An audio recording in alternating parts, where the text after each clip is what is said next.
pledge allegiance to the flag of the United States of America and to the republic for which it stands, one nation, under God, indivisible, with liberty and justice for all. Thank you. In compliance with notification requirements of Ohio's open meeting law, notice of this meeting has been publicly posted and major public media has been notified. NOACA conducts its meetings according to Robert's Rules of Orders. Actions during the meeting will be taken by voice vote. If any member feels the need to abstain from any vote due to a conflict of interest, he or she should state their intention to abstain when the matter is introduced by the chair for presentation for the record. Subsequently, that member shall not participate in any discussion of the matter for which a conflict exists. According to Robert's Rules of Order, absence from a meeting does not require a member to abstain from voting on the minutes. If the member still wishes to abstain, he or she should state their intention for the record. For the benefit of our guests, from the public, and the recording of this meeting, please be sure to speak into the microphone. The microphones can be turned on and off using the button on top of them. Okay. Meeting minutes of April 23rd. It was a special meeting. They've been distributed. Do we have any corrections, additions, edits? Seeing none, I will call for a motion. So moved. Thank you, Commissioner Beveridge. Do I have a second? Thank you, Commissioner DeVore. All in favor? Aye. Any opposed? Okay, motion fails. Excuse me, motion is approved. Are there, okay, so public comment today. Go ahead, Brenda, what do we got? Oh, yeah, and I'm sorry, folks, I have to go through the meeting minute approvals for May 8th as well, which was the regularly scheduled meeting. You have those in front of you. Are there any corrections or additions to the May 8th, 2026 meeting? Seeing none, do I have a motion for approval? So moved. Thank you, Commissioner Beveridge. Do I have a second? Second. Thank you, Commissioner Harrison. All in favor? Aye. Any opposed? Okay, Mayor, motion carries. All right, we have three persons signed in to speak today. Ann Roth, Jill Hankinson, and Leslie Onstead, I'm sorry. All from Howe Road. We wanted to first say thank you for coming, members of the public. This meeting of the Governance Committee may or may not be the forum particularly for where you're bringing your comments to. Having said that, we respect that you are here and thank you for being here. So we're going to go ahead and respect your time and ask you to speak, and minutes will be taken and notes from your comments will be distributed to the appropriate committee. And if you see another committee you want to come back to and speak as well to, please do. It might be CEO. I'm trying to think, is it the Transportation Committee or? Transportation, well, the Transportation Subcommittee certainly will be looking at this, but it'll Okay. also be, I'm sorry? I was planning. Planning. Okay, so just keep an eye out, folks from the public that are here to speak on this issue for the Transportation and Planning Committees. This is the Governance Committee, but we certainly will take your comments and bring them to those committees. So without further ado, the CEO has asked me that you try to keep your comments to 2 minutes or less. And if that's okay with you, we'll start with Ann Roth. And please come onto the podium.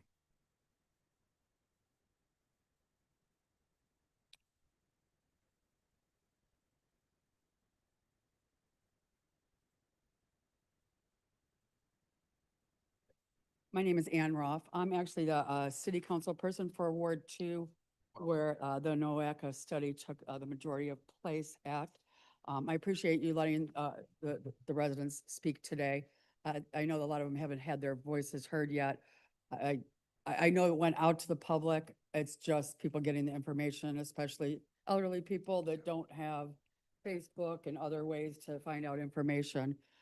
Most of the people that were contacted by groups of people that knew about it and ended up going door to door. So I think we're not doing a great job of getting out the information to all the residents there, because obviously they're going to have the same opinions that Brunswick had when the other issue came up. I'm commenting today though on some of the items that were in the last packet. And I know, Grace, that you spoke last meeting, the June, I think it was 26th, I think. And like some of the comments that you made were for the Howe Road, or for the Howe and Boston exit, that it was workable, but it wasn't what they felt was the best option. But I would like to go back and I know you dropped that out of the study already, but I would like to go back to the first page of the study that says what we're trying to fix, and there's 3 areas we're trying to fix. Howe Road, 82 and 71, Howe Road, which is a residential street, which is definitely, I think, falls into a huge category for NOACA, as opposed to, contacting ODOT, because these are residents, and I know that we're always promoting the walkability, less pollution, all these other things, and we're asking them to do an exit on to Howe Road or onto Drake Road, and talking about widening to 5 lanes for all these residential neighborhoods. But if you go back to that study with those 3 topics and you look at the main areas to meet those goals, Boston Road meets those goals. And I understand that maybe when you get down to some of the other goals on there, that are not as urgent as those goals, the top goals, that there's some difference of opinion on what the numbers are, but how many days did we take numbers for? I know they had a drone fly and they did a videotape, but it was for 1 day. So I think that's hard to get those numbers from there. And I know that we've talked about the traffic that goes from Howe Road over Boston into Brunswick. And if you look on your report for the amount of cars that go there, the cars that cross over Boston, the cars that cross over Boston Road into Brunswick on your guys' report is half of the traffic that gets off at 82. Half. That's a lot of traffic. And Councilwoman, I'm gonna, So- I want to give time to your colleagues Yes. as well and your residents, but thank you for your comments. Okay. My guess is the CEO has comments you can make back, and perhaps there's a meeting to be had. Yeah, thank you very much. Yes, so, and if and I don't know, maybe if I could come down one day during the week, and just sit and, talk with you guys. I know that, they had a meeting where some of our city, administrators were there. And actually, I'm on that committee, but, none of us can make it, and I'm disappointed that I didn't find out until the day before, because it makes it difficult. So I guess would like a little bit more updates and be able to address the residents Yeah. to keep them informed, because when they're not informed with factual items too, that really creates even more chaos. Yeah. Just like the Brunswick and, them telling people that it was going to be widened to 5 lanes and that there's going to be child trafficking and all these other things. So I'm trying to stay away from the scare tactics, get the facts, and I don't get all the facts from just this little packet. So maybe I could set up something with the committee to come down and just kind of get reinformed, or even if it's a web meeting, that would be great. Sure. All right, and I'll leave my card. Yeah, give me your information. We will reach out to you. Thank you for coming today and Yes. providing your input. Again, reminding that we are just still in the throes of the study. Yes, So we have not made a decision yet. The engineers are still working on that. But perhaps as the councilwoman representing that ward, let me see if I can get you involved in our stakeholders group. I would like that very much so. Like I said, I know it's during the Yeah. days, sometimes hard for everybody, obviously, that have other jobs, but would it be able to be done over the internet? Could I sit in that Yes, way? actually, Yeah, that'd that's be- what, We do allow virtual participation. okay, good, that'd be great. That'd be perfect. Thank you so much. Thank you Very, very very much. And thank you Councilwoman. guys for letting us talk. Yep, we appreciate you. Thank you Yes, for being thank you. here. We're going to go to Jill Hankinson.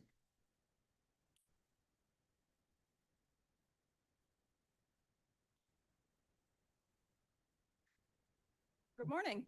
Morning. My name is Jill Hankinson. I live on Howe Road, about 5 houses south of Shermer. And I'm here because I understand that there's a plan to perhaps widen Howe Road in the future. I'm a lifelong Strongsville resident. I grew up on Lanier, moved to Howe in '03. I think widening Howe Road to 3 to 5 lanes is a poor idea. This is a residential neighborhood. I know there's traffic, but there's rush hour traffic. Howe Road's busy, then it's not busy. I can leave my driveway sometimes at night with no traffic. I actually took a picture of myself standing in the middle of my road, saying, I don't think we need 3 to 5 lanes. And first there was some other plans, about this highway exit, first put a slip ramp in a residential neighborhood by Shermer. Then, okay, around the COVID time, make a roundabout. That's 5 houses north of my driveway. That would make it impossible for me to leave my driveway. Now the alleged new plan is, widening it. This isn't farmland. This is my front yard. I prefer not to have fast, heavy lanes of traffic in my kitchen window, I really think that a highway exit is what is needed. From 82 to 303, I believe, is 6 miles. So, if you want to know what the residents think, perhaps we need a highway exit somewhere along that way and not just widen my driveway. So I need to say, oh, kids, watch out, don't get hit by the cars. I mean, that's my front yard. So that's my take on it. And thank you for your time and allowing me to speak. And thank you for being here, Ms. Hankinson. Thank you. Thank you again. Leslie Homestead, it's our last speaker.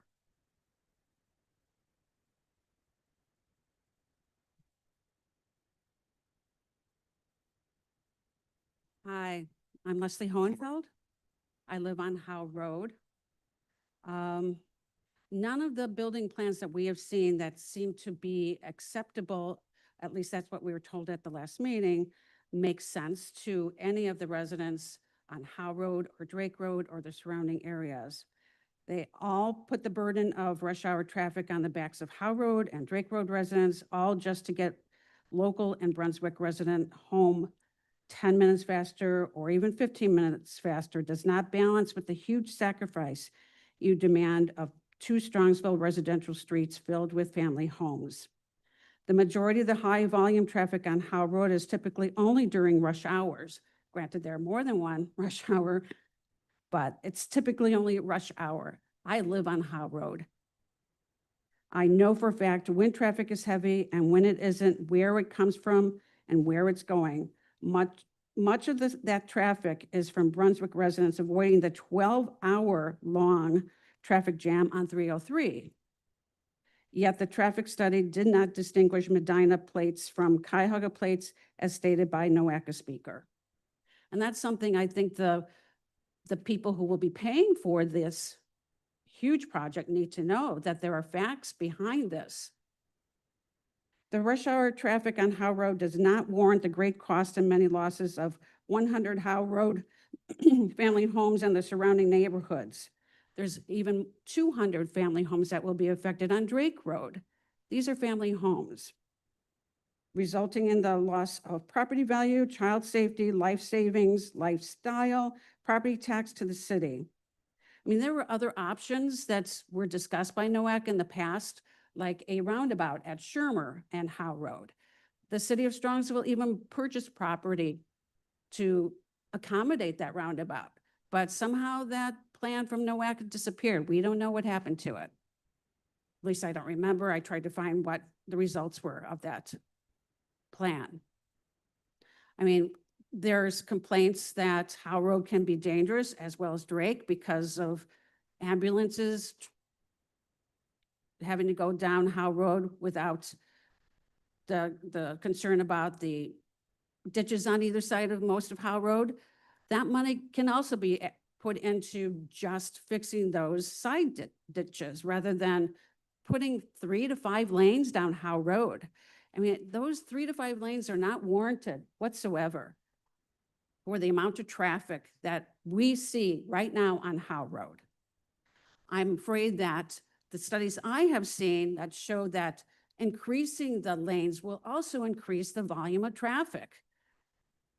I mean, this means people are going to be losing their homes, and then they're going to be having more traffic on their own road and more pollution. And I know those are concerns that I've seen on the NOACA website over the years about the concern about healthy family life for the residents. And that's just going to increase a lot of danger and pollution and a loss. A lot of people will be moving from that area if this happens. So it will become just a rental area rather than family homes that are people have dedicated their lives to. This is their main asset. Okay, thank you, Ms. Homestead. Appreciate your comment here today and your being here, and all three speakers, thank you very much. And residents of Howe Road, we'll be back with you, and Councilwoman, thank you for representing your residents' day. Okay, that concludes our public comment for those who signed in, and we will go to the Executive Director's report if there is one. I do not have a report today. Okay, we will then go on to our first action item, which is the Aviation Advisory Council membership. Presenting is Liz Barlick. Good morning.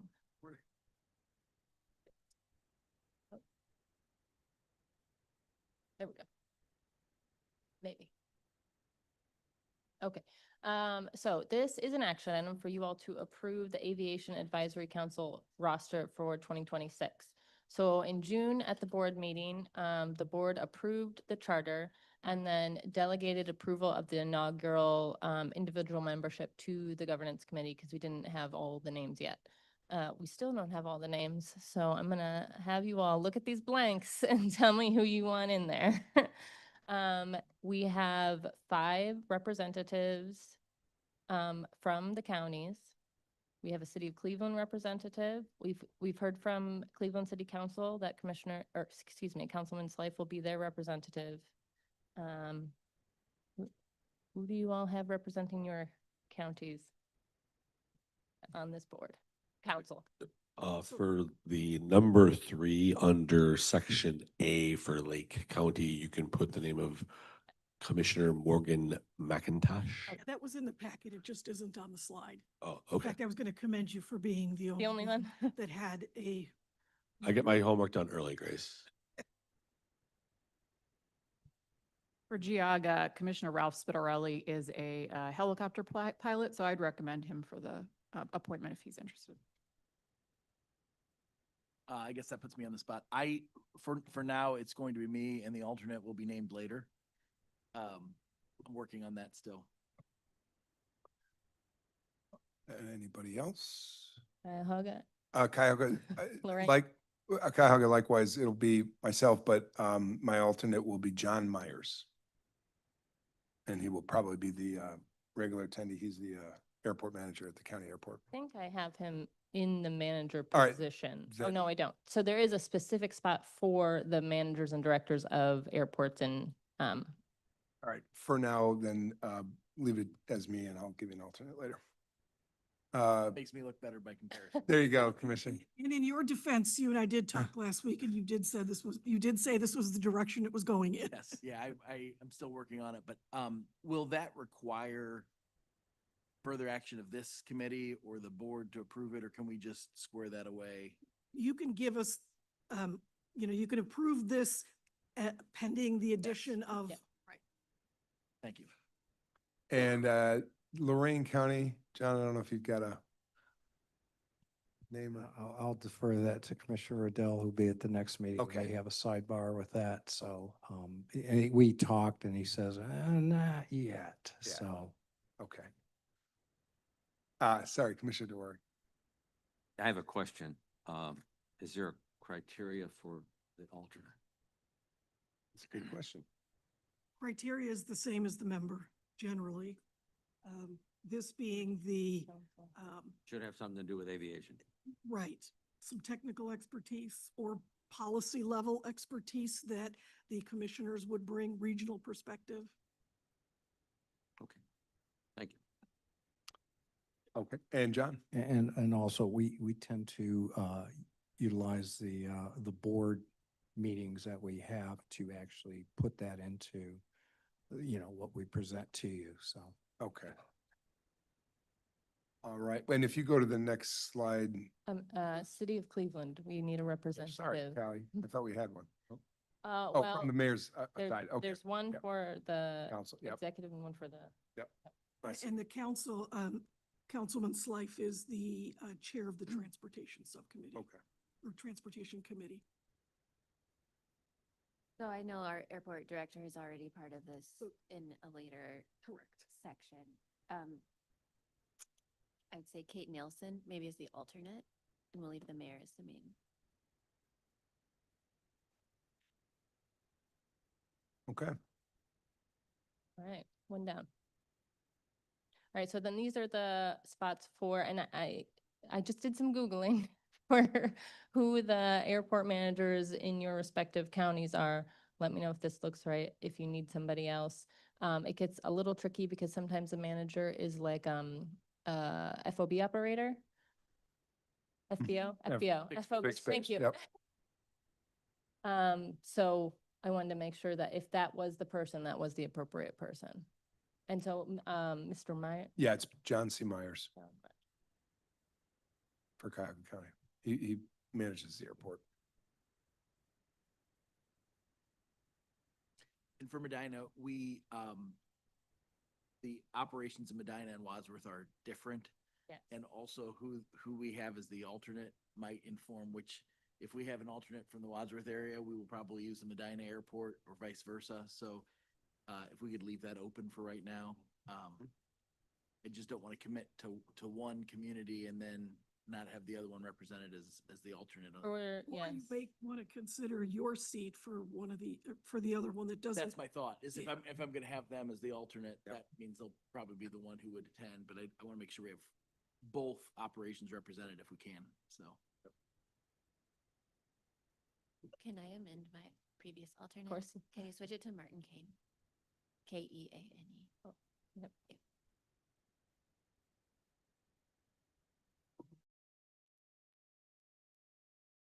You want an alternate for Brian? If you've got one. I'll Dennis take it. Kramer. Krame. Yeah, he was here yesterday. Okay, so Cuyahoga Meyer, is that correct for Geauga County? That's who I have as, okay. And Lake County looks right. Lorraine County, we're deferring. Okay. Okay. And then we did hear from, Drive Ohio, their Advanced Air Mobility Director will be participating.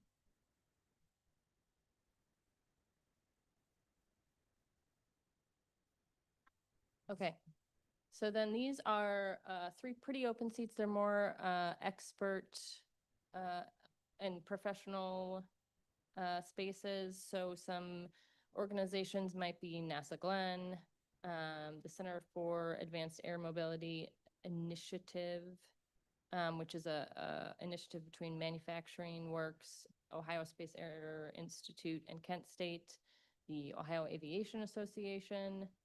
And then there's up to 3 members appointed by the chair of the council. So once we have a chair, we want, you all want to give them the opportunity to name any additional members that might, we might not have thought of. So those can stay blank and be subject to when the council actually meets. But did want to get your thoughts on it, maybe even just the organizations for the expert position. Thoughts. Any comments, questions on that? I mean, some of this can get filled out as the committee comes together, even if it's only partially composed. Okay, no, we're not gonna throw names at this point, unless you have. I think recommend- that the organizations, to the point, Yeah. hopefully I don't want to say the core, but the folks that we've identified that are going to be part of this committee would have a better idea of what the organizations should or could be that would fill the side on the left. And then obviously the chair theoretically will have the ability for the remaining 3 spots on the right. Yeah, I would Makes sense. recommend that we make this the first order of business when the group gets Mhm. together. Yep. Okay, agreed. Any other comments? Okay, so we've populated, at least preliminarily, that first tranche of members. We, by virtue of office, have the names of the regional airport directors or their alternates. And we are going to defer, as Commissioner Beveridge said, to the expertise of this group to help fill in the citizen professional seats. Sounds like a plan. Okay, we worked pretty hard on this to get here. Looks easier than it was, but I'm glad for the participation of all the members to get us here. And I think, unless you have more to say, Elizabeth. No, just, the action slide I have, won't work for what we're talking about, but my suggestion to have this move along would be an action to approve the roster as it stands and then subject to the final, completion to the Aviation Advisory Council, if that sounds. Mr. Chair, Yeah. one quick question before I make that motion.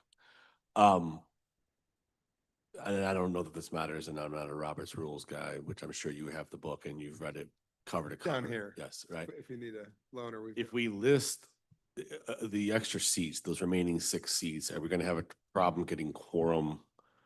Like, is it, like, the numbers, is the committee inclusive of those 6, or are those an optional 6 that?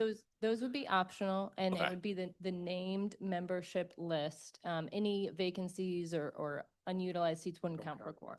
Okay, I just wanted to make sure Great that, question. that we only have 10 names on there or 12 names on there, but we have a 22-person committee if we, so, all right.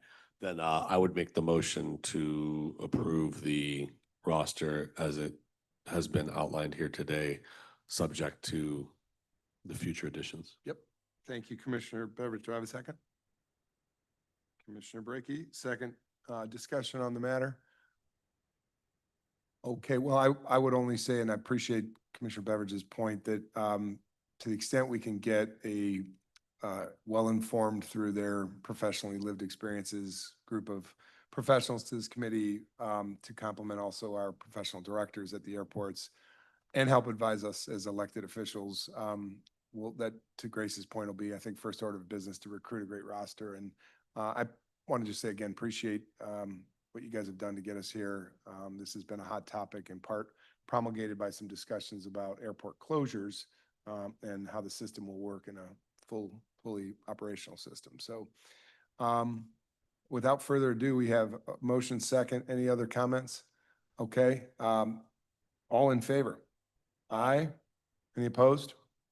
Okay, seeing none, that motion passes. So going to help me here to what committee is it, the governing board, essentially to ratify the committee and It bring it will, forth? it will go to the Aviation Advisory Council at their first meeting. But we're done, or does this go up to Nope, this is executive? done. committee And- first? Okay, and Well- Though we have one regularly scheduled meeting for the council, we can do some special as needed, but then the roster will go through the same process again Alright. for next year and board okay. approval. Well, congratulations. Thank you, members of the governing board, for your work on this.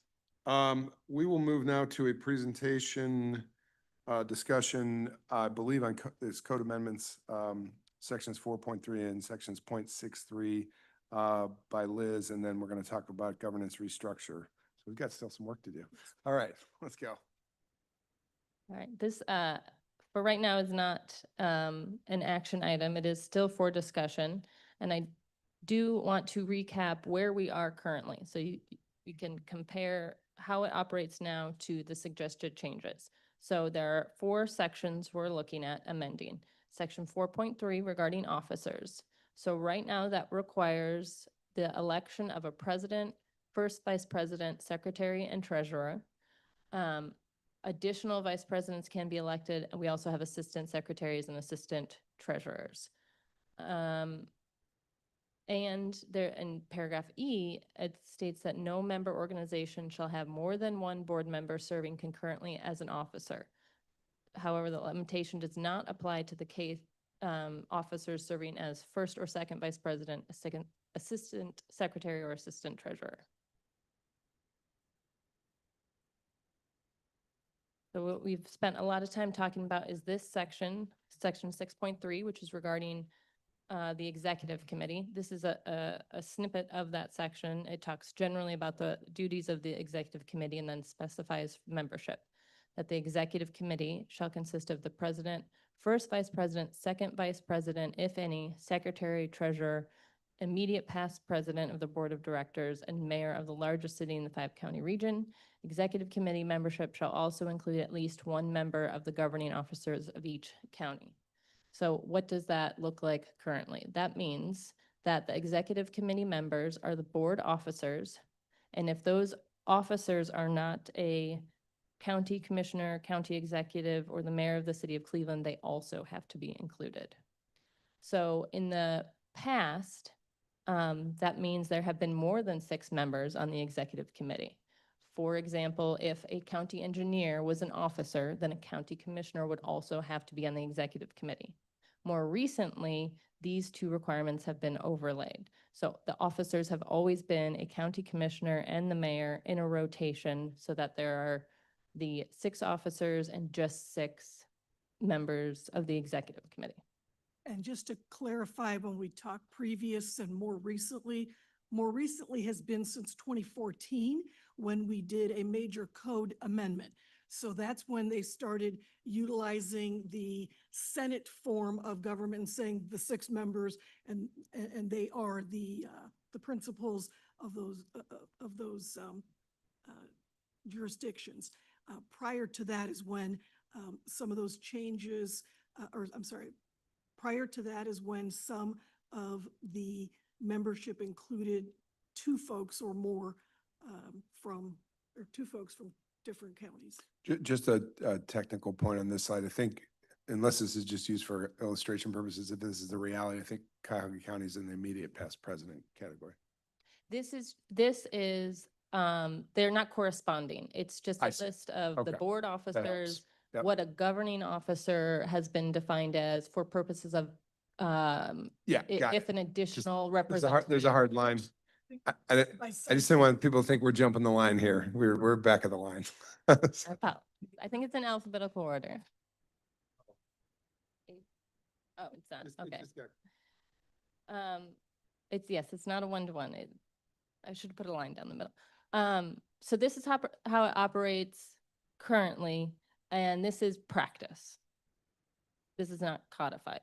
So there was a lot of discussion about, in section 6.3, what a governing officer could or should be, how many members of the executive committee should there be. And so the amendments that we have are moving those requirements of the executive committee to officers and then making the officers the executive committee. So here's a summary of the changes that are in the packet. So it codifies that there are 5 officers. So right now in the code, it says president, first vice president, secretary, and treasurer. We are going to codify that there's also a second vice president that is a required position so that there's 5. And then plus the immediate past president gets us 6 officers, always having 6 officers. Requiring those officers to be elected officials. And then formalizing a little more that rotation that we currently have, or at least the required representation by the 5 counties in the NOAC region in the city of Cleveland. So the goal here is to be more clear about what everybody's roles are, but also make sure there's still flexibility when it comes to being able to nominate officers, especially given that now board members are not required positions. So if you recall, where previously membership was very spelled out by who it could be, and that's still the case for Medina and Lorain counties, there's now, the positions aren't as defined.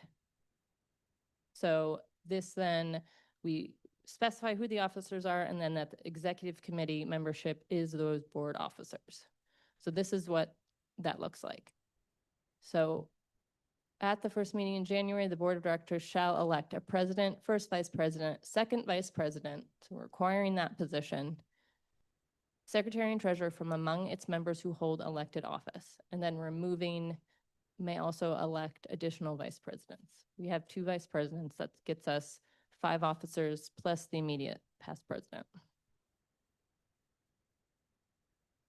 And then regarding the geographic representation, we're putting that in section E. It kind of says it already, but adding that includes the immediate past president, and then taking out that the limitation does not apply to the first or second vice president. We have assistant secretaries and treasurers. We haven't talked about them much in this context. Mostly they're there in case the secretary of the board isn't here and we still need to sign resolutions. And those, because there's, 3 or 4 of each of those, it makes a little more sense that, there's representation there's 2 representatives from Lorain County for the assistant secretary and assistant treasurers. There's also a few more edits, just cleaning up this idea of a required second vice president in paragraphs G and J. But then when we come to section 6.3, again, clarifying that the second vice president is required and that the executive committee is just the officers. So the officers are elected officials from representing with geographic representation, and that is who makes up the executive committee. I'm going to keep going unless there's any questions. So here are some alternatives that, just based on the discussions that have come up, that we could also consider. One is clarifying or requiring that the officers be county commissioners, county executives, and the mayor or council president of the largest city in the region, the city of Cleveland. So making it even more stringent from elected officials to saying those, what were previously defined as governing officials in section 6.3. So this practice was kind of already in place. Do we want to codify it to just those positions? And then defining member, or I would say narrowing the definition of member organizations to the county or the city of Cleveland. So no county or the city of Cleveland shall have more than one board member serving concurrently as an officer. A little more clear. We haven't historically had the port or the sewer district as officers. They are technically a member organization. Do we want to limit it to the primary members, as we sometimes call them, of NOACA? So this is an alternative to consider. So just a question about that. I guess when I was reading the other language that said member organization, I was thinking of it in terms of county and the city of Cleveland. But you bring up a good point there. Because that doesn't say each county and the city of Cleveland shall be represented on the executive committee. It says, Commissioner, can you pull the mic a little closer? Oh, yep. Brendan's saying that. Yep. To get that. sorry about that. No, you got it. It doesn't say that each county in the city of Cleveland shall be represented on the executive committee. It says none of those shall have more than one member. So is that, I mean, to me, that's a little bit of a concern where we kind of want it to go the other direction, right? If we have six entities, we're worried about each county and the city of Cleveland, and we have a 6-person board, then I think the way to do that would be to say that each entity that we're concerned about in this language is represented on the executive committee. I don't know if that's another way to do it or not, but that's, to me, that's more, I think that's drafting in the right direction, because you could have a scenario where you say, well, we don't have 2 representatives for the city of Cleveland, but we think the Port Authority should be represented on there, and we're technically compliant with that language. So I think that's a fair point. I would, and keep in mind how these 2 sections go together too. If we're Yep. limiting it to elected officials, then you're not going to have those that's a on the great point. board. Yep. So I think that's okay. The other language that is, as I read it in advance of the meeting and then looking at it again today, it is, and I haven't been party to all these conversations, so I apologize to everybody here if I'm talking about things that have already been discussed at meetings I didn't attend personally, but is the intention to codify the progression through the officer positions? I think that is a suggestion, since it is what the practice has been, Right. and codifying something that you all strongly believe in is a good idea. If you're not really wanting that to be codified, then I think, that was my understanding, was we kind of wanted to prescribe that as well, which I think makes sense. I don't think the paragraph A language accomplishes that, because it says at each meeting, the board shall elect all of the officers. And what may be more appropriate would be if the board at the first meeting in January elected the treasurer as a representative of the person who's rolled off, who's no longer the immediate past president. So, because otherwise you could, technically the board could, and as a county that has 4 votes, I'm not worried about this in the current makeup, but in as much as these things go into the future and strange things can happen, you could elect, you could be compliant with having each of those 6 represented, and Medina County or Geauga County could always be the secretary and treasurer and never be at the top of the of the, executive committee. So that's it. In that sense, it doesn't quite, formalize that progression. That's my critique, I guess, so. Mr. Chair. Yeah, please, Commissioner. Thank you. I would echo the concern. My only problem is that elections happen. And so it has been the case that we have had to pivot. I don't mean we, because I wasn't here, but this organization has had to pivot and rotate and adjust. And so I'm all for codifying. Once again, I was one of the guys that brought this up originally. If we want to say that the executive committee is the 6 officers, great, done. If we want to say one from each of the entities, the 5 counties and the largest population city, which, forgive me, I'm trying to pick on Cleveland here.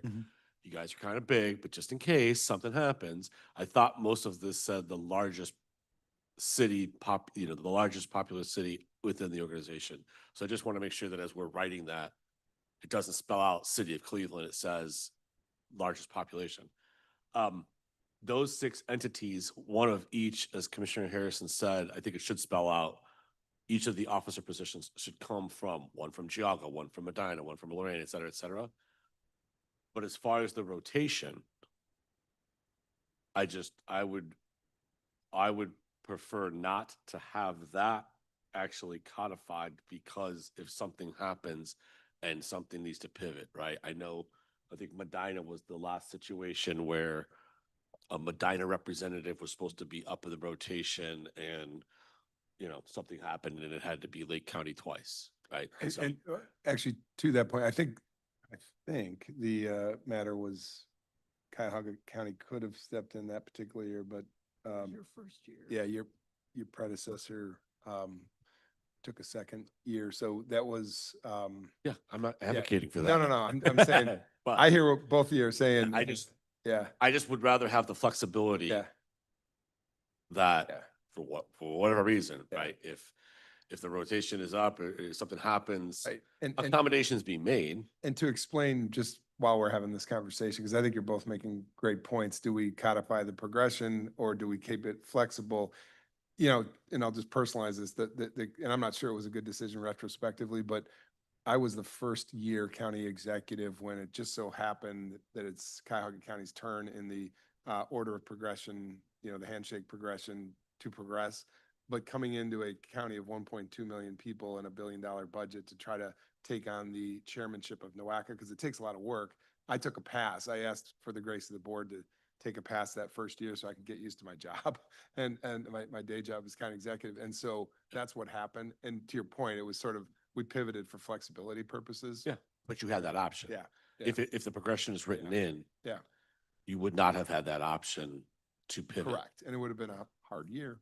So So I'm not that- sure I would have served well. I Yeah. agree. But I hear That's you. where I too. think Yeah, that yeah. You could codify the progression and then make an exception to the progression, or you could not codify, and we could also further deliberate this. but- Well, and I wonder if maybe it would be, not to cut you off, Grace, I'm sorry, but I wonder if it would be, I feel like I'm still on time. Yeah. I wonder if it would be more effective if the language, well, the board would have to approve the same way, but maybe it's within the executive committee that those decisions are made, because I feel a lot better about going into the unknown, uncertain future of the smaller group of the executive committee being able to kind of solve for those problems that are Yep. going to pop up once in a while, rather than having it, because technically, I mean, strange things could happen at a board of Right. directors meeting. We've got the entire board there and the voting margins being what they are. If anything, maybe it allows us to punt on more convoluted language that deals with every eventuality, but still be comfortable, because it's up to the executive committee to kind of put that in front of the boards for approval. Yes. So Commissioner Harrison, is your suggestion that the middle ground is at the discretion of the executive committee? Yeah, what I would Or love the to see is recommendation that of the the- progression be codified, barring any further action of the executive committee if they think that it warrants going away from the progression, because those circumstances that Yeah. Commissioner Beveridge is mentioning are going to come up. Right.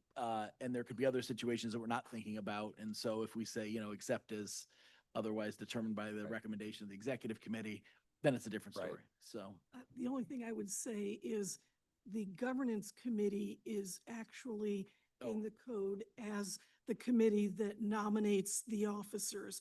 So you may, then that would be, yeah, which is basically Yeah. the same. yeah, except as determined by the governance Fine. committee. Right. Yep.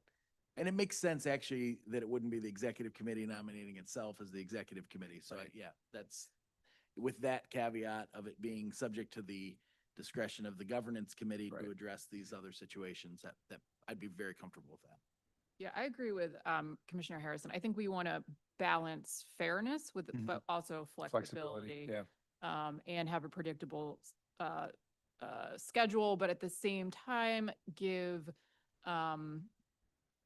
in your situation, let the county or the city have some flexibility, but also we may want the government's committee to have flexibility as a whole Yeah. for whatever reason. Yeah, and Commissioner Beveridge, interested in your reaction, but it feels that the idea of essentially codifying the progression, but leaving us flexibility for the governance committee to work it out when there needs to be a work. I mean, we've had other situations, I don't need to go too deep into, but where it's been the desire of a principal executive elected official to kick it over to a colleague on a council branch, maybe that's, again, falls within the governance discretion, because in my case, back when, I probably could have said, what of the council president, who's my counterpart, who happens to also be on the board. I think that conversation came up with the city of Cleveland too, so, Yeah, that's another part of Yeah, this yeah, is who Yeah. qualifies yeah.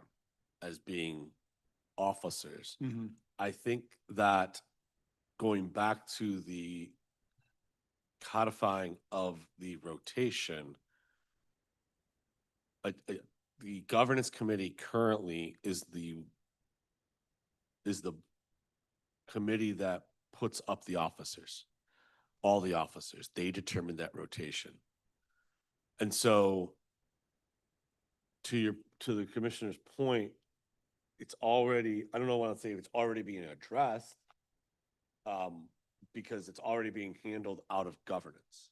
Now, theoretically, if there's an issue, let's say the entire board says no, we vote on those officers as a full slate, correct? We do, but they can be broken apart. Okay, so that would have to happen at a full board meeting where the recommendation of the governance committee is being declined. To that point, yeah, I don't know that you could control it unless it's codified. Once again, I just would like to be able to have the flexibility. I have no problem with it coming out of governance if that's, which is where it does, which is where it currently comes out of governance. So that's who's determining the officers. If we wanted to, I don't know how you can codify it. Here's the rotation, but also give flexibility unless we use that lawyer trick of shall or may. Right? Mhm. I've learned that in government. Well, To the governance, sorry to the attorneys at the table, shall and may, these are two different words, and it's not shall and may, that guy's a Knicks fan. Yeah. If that's how we want to put it into governance committee, that the committee shall or should, if you would, or attempt to rotate amongst, you know what I mean? That's not, that it instructs the governance committee that they should be rotating amongst them. But to your point, once every 10 years or whatever it comes up that there has to be a pivot, we have the ability to do that, that the governance committee should attempt to rotate through there unless some reason is given, and then they better be good enough that the entire governance committee. So that's my only point on that. I also have thoughts on the qualifications for the officers, but If, Go if ahead, we could please. stick on the leadership progression point. Yeah. Until, Mike there, Kelly. Thank you. Thank until, Really. I am curious, I appreciate, and I think we all share that the geographic representation is really key to maintain, and including that in some way is important. I'm curious if this committee feels that having the chair or the president be someone who has previously served on the executive committee is also an important consideration.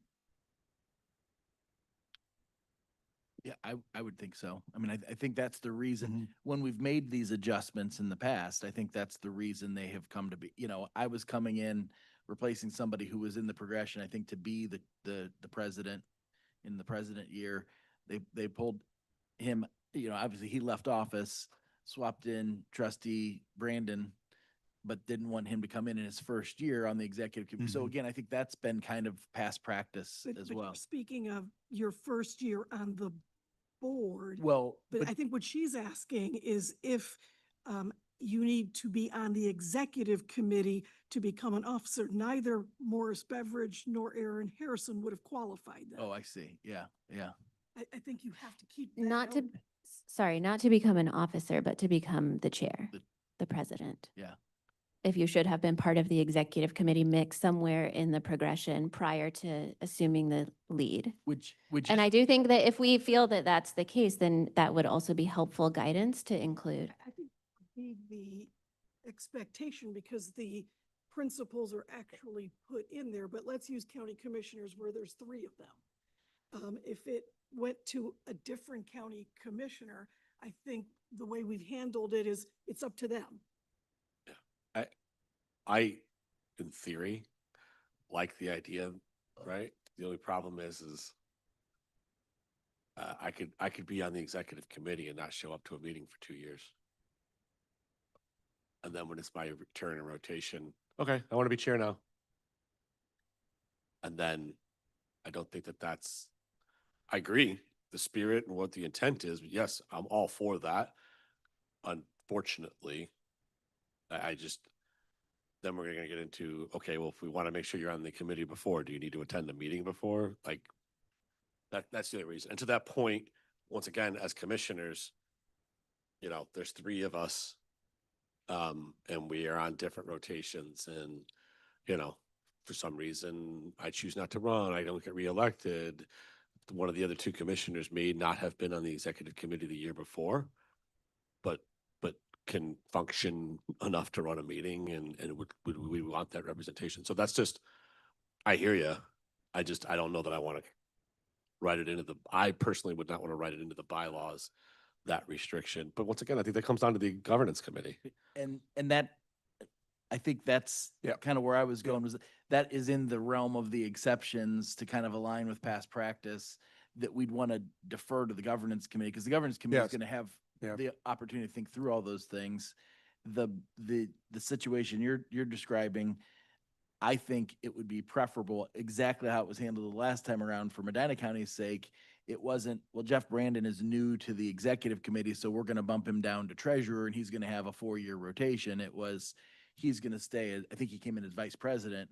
And then the next year he progressed. Well, that made sense. Even though he was new to the executive committee, that gave him a year's experience on executive committee. He already had board experience. So when he was taking the reins, he wasn't completely brand new like I would have been if I had had 1 year on executive, well, like Yeah, somebody else in exactly. the room. Right. Yeah. Right. So I think the latitude appropriately rests with the governance committee, and then we can maybe punt on Yep. drafting all those things, but just say that the progression happens subject to the governance committee's decision. And to that could alter point, it. our folks, because I'm going back to Commissioner Brackey's point about fair and flexible, and the and flexible comes from that point. I think, Commissioner Harrison, that subject to, or as directed by, or as recommended by, I guess would be, we should just maintain a place here because you all made great points.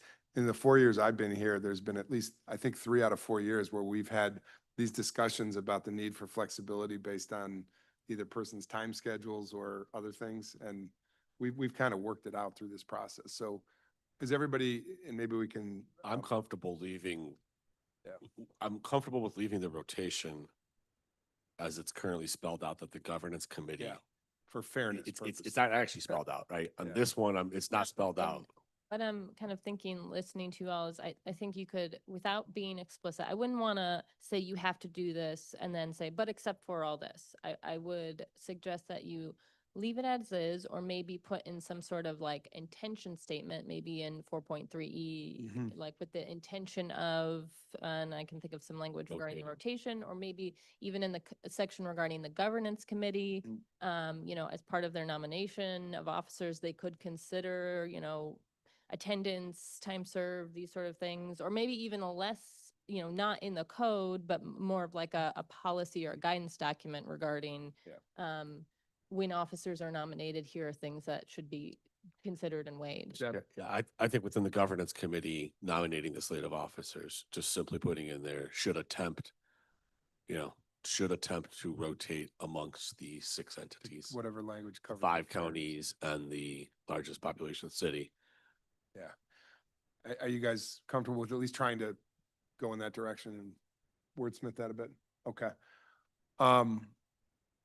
Then we will do it. This has been a good discussion on this item. I always make this comment, and I'm not gonna, I guess, overemphasize it, but I do want to say, in past experiences being on this board in a different cycle of life where I was the planning director, we have had, as board leadership, we have had engineers, we have had mayors of not largest city of the city of Cleveland, but we've had the mayor of the largest city of Cleveland too. We've had suburban mayors, and we've had, I believe, professionals, like a city manager at one point was a board chair. So I just want to say, I'm just noting kind of, I guess, for the historic record, that we're pivoting more in a direction that's different than we were in before, where we had peer professionals chair this board and be in the leadership. We're moving into a different direction, just acknowledging that. My point of bringing it up is I do think, in fairness to all of our board members, at least I just want to say on the record, I think there's a lot of capability for leadership in the ranks that isn't just a commissioner or a county executive, because it passes prologue. We've seen that professional leadership before. We are just going in a bit of a different direction here. So be it for this era. Chair, if I may, just for sort of conversational organization. Yeah. So it seems like now we're moving on to the elected officials part, and there are 2 topics here, I think, to talk Fair enough, about. One yeah. about whether it should be electeds versus non-electeds, and then if we want to specify specific electeds. And yeah, and fair enough. Yep. If you're saying, is that the segue to the next section? Well, I'm just giving Yeah, potentially a little I bit didn't of ex- structure I to didn't guide our ex- remarks, intend it because to. I also am Yeah. first time at this Yeah. committee, but did read through all of the minutes and have sort of been trying to Yeah. synthesize. Yeah, I guess that is a segue. I wasn't trying to do that as a prompt for that, but yeah, I keep bringing it up. I just think that we have a lot of engineers as an example and planning directors around this table, and we should at least keep acknowledging that they've chaired this board in the past. They're professions. So this, just to recap, I think where we are and what is being proposed. Where we are is that the executive committee was supposed to be the officers, but then theoretically, if a governing officer, which we're going to list as a commissioner, an executive, and a mayor, if you will. Yeah. If a governing officer was not a board officer, then there was an additional person needing to be put onto the executive committee. That is the current situation. Correct. Correct? Correct. I have not lied yet. Great.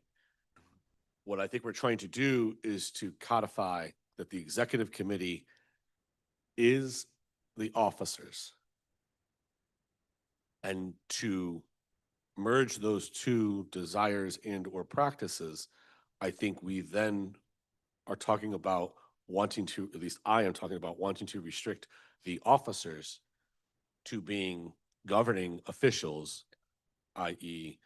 commissioners, executives, or mayors, which I think is what you're talking about. Yes, there are amazing people who are on the board, right? But we're talking about what qualifies to be an officer, which then makes you part of the executive committee. The current executive committee is required to have a governing official from each of the 6 entities represented on that executive committee, which goes back to the historical point of this was originally started as, a bunch of county commissioners getting together as an organization, right? So that's, I think, what we're getting into, that conversation of we're trying to merge. If the board officers are going to go just automatically correlate into the executive committee, and we want to have the executive committee members be represented by each of the governing officials, then has been my proposal to make the officers required to be commissioner, executive, or mayor, which is not what is currently being proposed. What's currently being proposed is an elected official. May I offer an alternate? If we put the language in there exactly as you're saying, which I think is supported by the history of the formation of NOACA, could it be, and maybe you don't want this kind of exception language, but so say it's a commissioner, or the executive, or maybe it's until or unless they are unable to serve, they may yield to another elected official in their county. That has come up before within the context of our existing bylaws. And so I would just say that back to the flexibility point, let's at least discuss that. Whether we do that now or later, let's at least discuss it. Do you want to discuss it? Okay, let's discuss. Love it. to discuss. Yeah. Go ahead, Commissioner Harris. I'm hearing what Commissioner Beveridge is saying, but I think the last Medina County president was a trustee. So to your point, it doesn't have to be limited to commissioners or executives and so I think that I think the elected office distinction is an important one. I don't know that it's as important that it be limited to commissioners, executives, and mayors. That would be my feedback on that. And maybe that, and I want to hear from you, Commissioner Beveridge, maybe that is the kind of quote compromise point, because again, there have been non-elected capable chairpersons, I think. Sure. on this Well, board. and respectfully, when you were making that point, I thought to myself, Yeah. Cuyahoga County is more than welcome to have somebody other than the county executive on the executive. Not that I enjoy No, serving with you, but absolutely. Well, just and like Medina County has done that in the past as I well. was thinking of the same thing. Yeah. If I'm having a busy year, look, I mean, we all know as elected officials, sometimes we're in election years. And if in an election year up pops your turn, maybe you want to say to my case, I'd say to the mayor of Parma as an example, hey, Mayor DeGita, you're capable of doing this. Could you chair this board? And I think he could, so. I think legislatively, I think we, again, want to leave that flexibility in there. So you have the ability to do that because I think one, that it helps those of us who serve, particularly those of us who serve in smaller counties where, I have another trustee and an engineer, both of whom are elected. I'd like to have at least the potential to bring them in. Generally, our municipal reps are not elected, so they Yeah. wouldn't be eligible. That's fine because they rotate Yeah. year to year. But it gives us a little bit of flexibility, even though we don't have as many spots on the board. And for those who have been board chairs or will be board chairs, one thing is certain, the chairmanship takes you into hours after 5 o'clock on the phone, always, it's a heavy job. So, yeah. Yeah, exactly. I talked to you recently. My second shift. Right, yeah. So Commissioner Beveridge, please. know you want to- We had this conversation this week that in one regards, I want flexibility within my own county to be able to choose who the board members are. And I agree. I want local control of being able to put who I as a county want to put here. My personal opinion is that this is for the leadership of the organization. So I have no desire to get involved in any other county or cities. Who you want to put on the board is who you want to put on the board. My personal opinion is, and this is no disrespect, and to your point, Trustee Brandon was I think that was my first year here, and I think he did an amazing job. I personally, as representing a county that's one of the 5 and one of the 6 entities here, would prefer to see chairmanship, president, vice president, the officers of the party at a level of accountability higher than potentially a township trustee or a mayor. That's my personal opinion. So that's why I advocated to keep it as the governing officials. Once again, the executive committee, current laws, bylaws want the governing officer of those 6 entities represented on the executive committee. It was for whatever reason, it was put there for a reason. I agree with that. I think that the executive committee and the officers, I think the intention was to have those individuals at the table.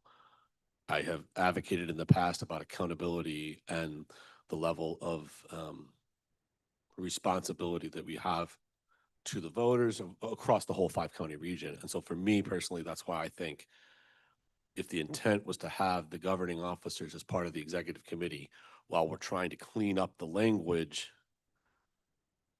of what consists of the executive committee and the officers, I just don't want to lose. I wouldn't, I mean, me personally, I just wouldn't want to sacrifice having the governing officers as part of executive committee in an attempt to just solidify what I raised was, I was like, why do we have 6 members? Well, we don't just have 6 members. We could have as many as we wanted, depending on who, the governing officers have a vote. And then I think Lake County was the last time that an engineer was the board officer, and therefore a county commissioner also was on the executive committee. So we're the ones that stacked it.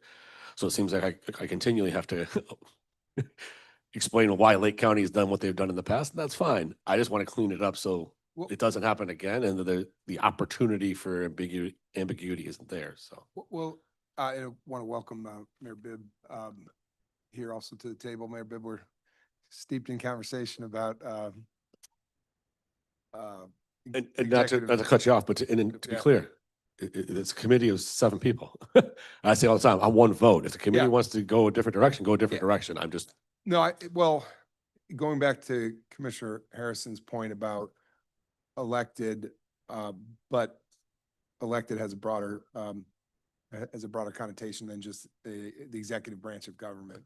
I don't know if I take a straw poll at this point. We are not on an action item today. I mean, we could Correct. perhaps just defer this to further languaging and see if the next iteration comes up a little bit more mutually agreeable, and I'll go to Director Maris. Yeah, just to, I think that there's some consensus here where taking this point, the language could reflect something like commissioners of the counties, county executive and mayor, or their elected appointee as approved or as put forward by the In governance committee. spirit, I think it's about that word appointee, though. I think you all, we in this county of Cuyahoga have a different model than the other 4 counties. You have 3 commissioners. My sense is you probably work out somehow who's gonna represent you, and I know that's not easy. But then that finds its way to governance, which finds its way to the executive committee and to the board. But it starts with you. So But that does provide that local flexibility where the commissioner, Yeah. however they work out which commissioner it is Yeah. the headliner. Yeah. And then if for whatever reason, it's not the commissioner and there's another elected appointee that your county wants to put forward, then that Yeah. goes to the governance committee. and as one who doesn't have that opportunity to, I can with my council president, but by way of these bylaw changes, the council president wouldn't actually on the legislative branch be an eligible party. So I wouldn't want to be in indentured servitude to this organization and never have a choice and my hands are tied, even if I'm too busy to chair. It's not But, fair to the but I board. believe, under my proposal, disagreeing with you would have, I'm not disagreeing. I'm looking okay. back over here. I think you could go to your council, you could go to your community mayors. You use the and word appointee, nominate and them. that's just a big word for us to deliberate, I think. Can the person who is up, to the extent you can, present the person, can that person then have the opportunity to pivot Well, to somebody else? I think don't let me put words in your mouth. I'm sure you won't anyway, but you were saying even broadening it further from elected office. Like if if Commissioner Beveridge is kind of the narrower interpretation, specific office, the language that we're looking at right now is elected office, which is broader than that. And then you're saying or appointee, that would be a further, No. oh, No, okay. I said elected Appointed. appointee. So what I'm doing is it seems like there's consensus here, and again, I'm a newcomer. Mayor Bibb and I talked yesterday. It seems that there's consensus that electeds should be the executive committee members. So taking that as sort of point 1 in the consensus building. And then the second piece, I think, is who should those electeds be and how narrowly or broadly should they be defined? I think that there's an opportunity to specifically define them as the chief executives of each geography, and then create flexibility for each of those individual geographies to select an alternative elected representative should they wish to do so. That would come before the governance committee to be accepted as part of the overall slate. And that doesn't offend me any. I think and I don't know how different that is from how I would interpret the language right now where it says elected office, because if you're still limiting it to people who've been elected, I agree. I think if it's a council chair at Cuyahoga County Council or a mayor of one of the other cities in Cuyahoga County, or, you know, the distinction between potentially a mayor in Medina County or Geauga County, somebody else who's already a board member, you know, in the cycle that we have. The elected part to me is key. Yeah. But in terms of picking and choosing, when some member organizations have different political structures than others, I think that once we try to zero in beyond that, we could end up Yeah. tying somebody's hands where they say, well, now I have to do this. So Do you, you know, in the spirit of following this trajectory, do you want to subject to that appointee to the governance committee? That's, I think we got to be somewhat careful of making sure we get good governance are you handing the person who might be up for the turn to have the rotational chair, are you handing them the unilateral discretion to then decide in lieu of them who that person's going to be on their behalf? I think we should be wary of that. And I think it goes back to your point of subject to the governance committee. But progression wise, we're getting in the right place. Yeah, Yeah. Mr. Chair, that's where the governance committee can come in. That's right. Right, like, Right. no, that might, Subject to it the might governance be some committee. uncomfortable conversations, I'm but just if all of a making sure sudden the that- person coming up in rotation, No, and to be clear, I can count hands too, and I don't think that my proposal is going to, I don't think that my proposal is going to Well, win, but to We're your just point. iterating here. Yeah, for yeah, success, no, sure. you know? But to your point, that I'm more comfortable with. I think what yes, mine's to the far right. Anybody can do it. It's to the far left. The middle, the solution is an elected official. But I like how you phrased it on, it still should be a county commissioner, an executive, or the mayor, or their selection of an elected board member. Whereas, so therefore it still falls. The outer counties have 3 commissioners. They're going to pick who is going to be their representative on executive committee and the rotation. The executive and the mayor is going to pick. It's either going to be them, right? It's them, or if they so choose to not be an officer anymore, we'll have that conversation at governance, making sure that they're picking good quality people, since you have the Yeah, whole that's power. the subject to part, because their selection. Yes. It's not their selection, it's their recommendation, Yes. right? To the government. That'll fine. Is that all right? I just want to make a very important point We here. arrived? Is that no version of this one included, or what you're talking about, doesn't then in some way impose upon the members who they're putting on the board. So just remember, we have Right. changed, except for Lorraine and Medina County, it is appointee. So if you're saying an officer has to be a county commissioner, you are saying that a county cannot have leadership representation unless they put that commissioner on the board. I just want to be clear about that effect. And if they don't, then they cannot participate as an officer. Elected official. Mr. President, Please. Yeah, same thing. Yeah, she's, and yeah, we had that conversation and she is correct. so everybody. Geauga, Lake, and Cuyahoga, and I believe maybe even the mayor's office, Correct. have the ability to appoint. And in theory, they could appoint 5, Lake County has 5 representatives. We could appoint 0 out of the 5 that would be elected officials. And that is the local control as a person who cares about the leadership of this organization. Then I don't have a problem personally of restricting it to those governing officers. But then if they're going to pick an alternate, recommend an alternate, it'd be elected. And as we talked about, then I would say that if for whatever reason, Lake County chooses not to put an elected official on, then Lake County loses that opportunity to have an officer. Would be my solution. that wouldn't work though, because we've got language elsewhere that says each of the 6 spots have to be represented by each of the member organizations. And so you can't really reconcile those 2 provisions at that point. I think that's your point, right? Is you've got a compliance issue, then we can't be compliant with our bylaws. Right. If on the one hand, we can't elect a non-elected official, and on the other hand, we Good need every point. county represented. But- So, Forgive me, sir, if we Yep. put in there that the restrictions are to have a qualifying representative. So they have to be able to have if we say to be an officer, you have to be one of the county, an executive level position or recommended alternate that's an elected official. this is the qualifications. Then when we go back to the governance committee language that says there has to be a representative from each, it has to be a qualifying representative. And if there is not a qualifying representative, then that jurisdiction forgoes its ability to have representation. But then it becomes a question of, we're in the weeds. When now. we're weeding, Yeah. yes. Yep. But then it becomes a question of, does that sixth spot how do we fill that sixth spot on the executive committee? Well, I think we'd have to legislate that too, but Yeah. yeah. Why don't we, because I felt like we had more or less arrived with this consensus of the elected, but subject to if they cannot serve or do not desire to serve, they have some discretion, but that discretion is cloaked in the recommendation that comes through the governing committee to executive and the board. We were nearly there, Liz, but you did point out It- something important. It's getting a little complicated for a code of regulations about if this, then that, but then you're saying it has to be this person, but then that person seems like Well- they can pass off their nomination, and I think we're getting away from the intention a little bit in my. I think the pass off the nomination is a concern, but that concern gets remedied at the governing, because at the end of the day, it's still an election, to your earliest point you made. And your point about qualified, to Commissioner Harrison's concern, I would suggest, this was just a presentation point today, but we did make some progress on getting to the notion of elected and or a designee that is also elected within the jurisdiction.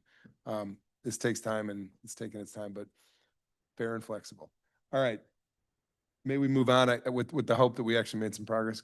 Sorry, Rebecca. Could I raise one more Yeah, very brief yeah. point?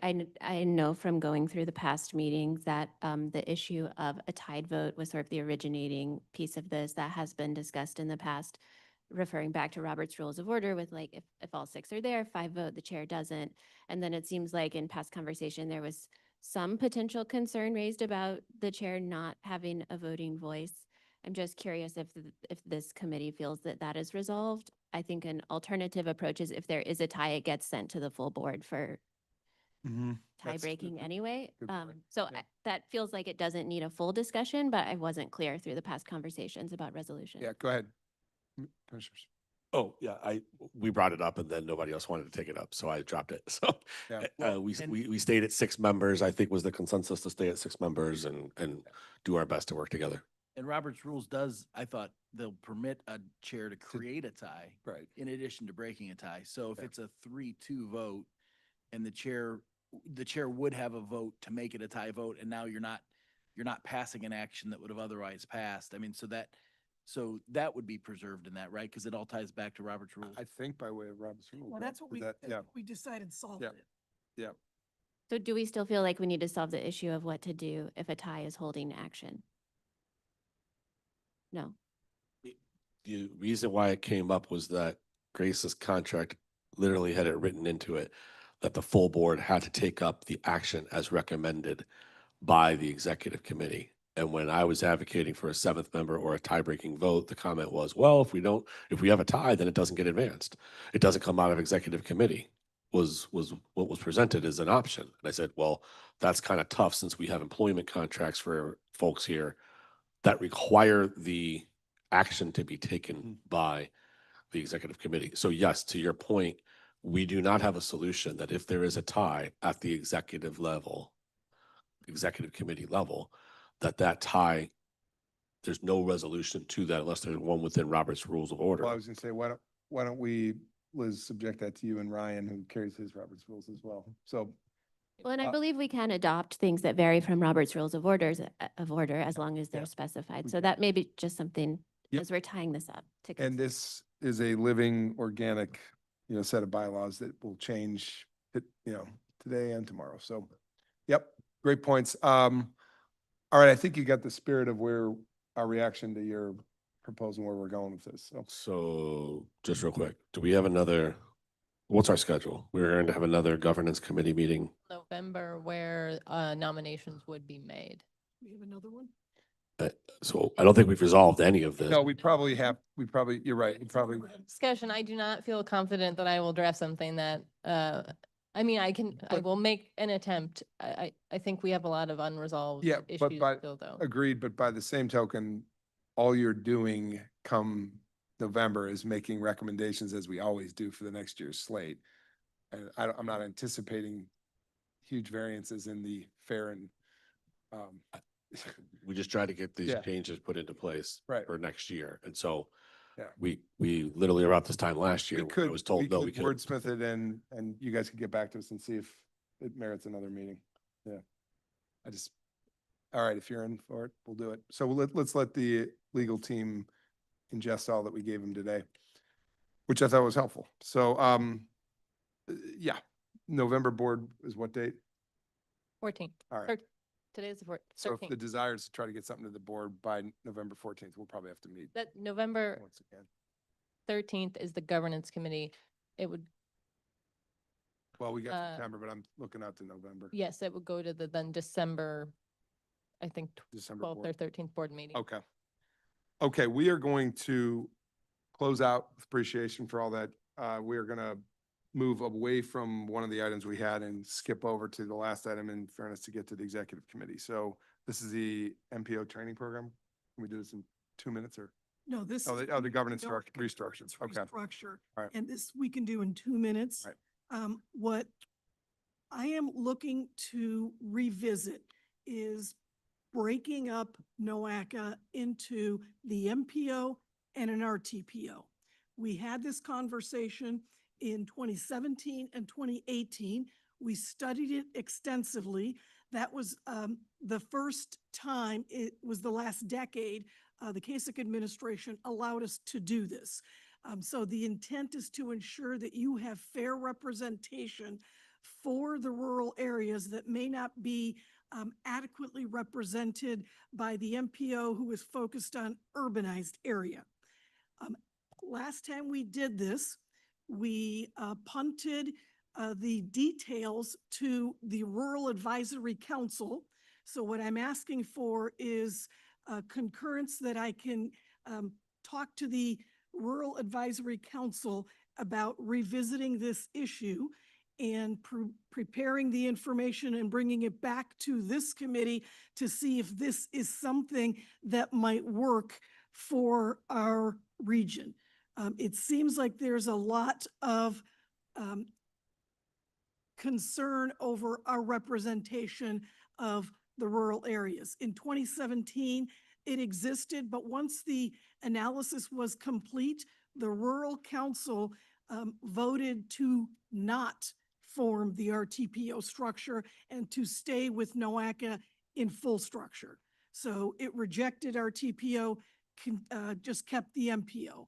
That being said, you know, we're going on a number of years. Should we revisit this? I recommend that we do, and just wanted concurrence from you that you're okay with me revisiting it and doing the analysis.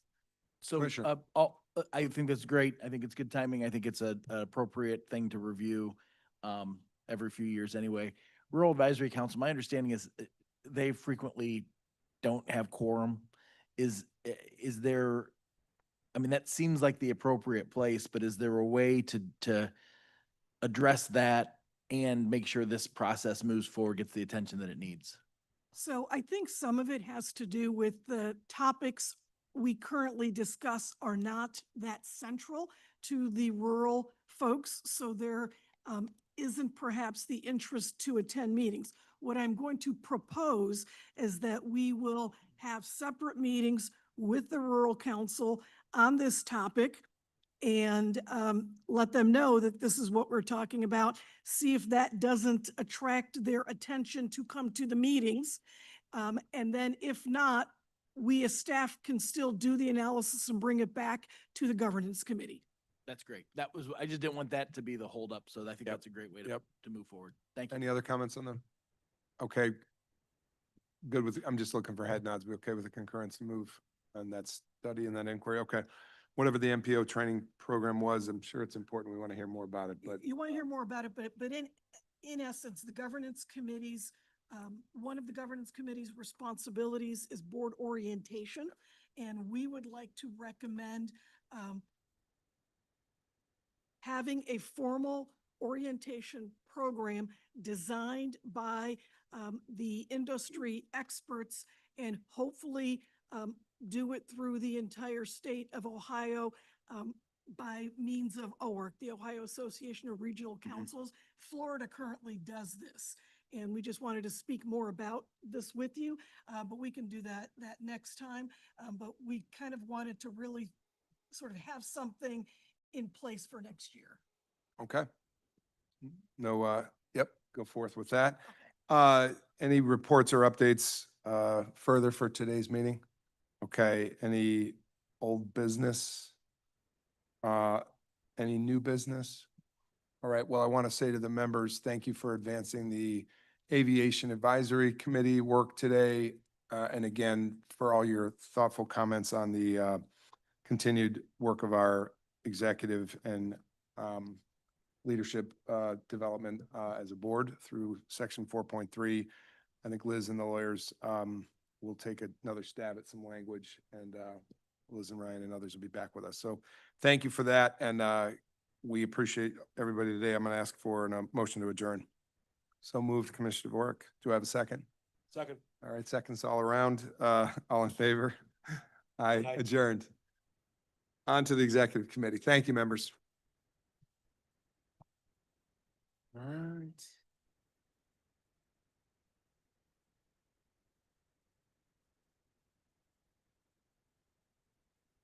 How are you? Sure.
To the republic for which it stands, one nation, under God, indivisible, with liberty and justice for all.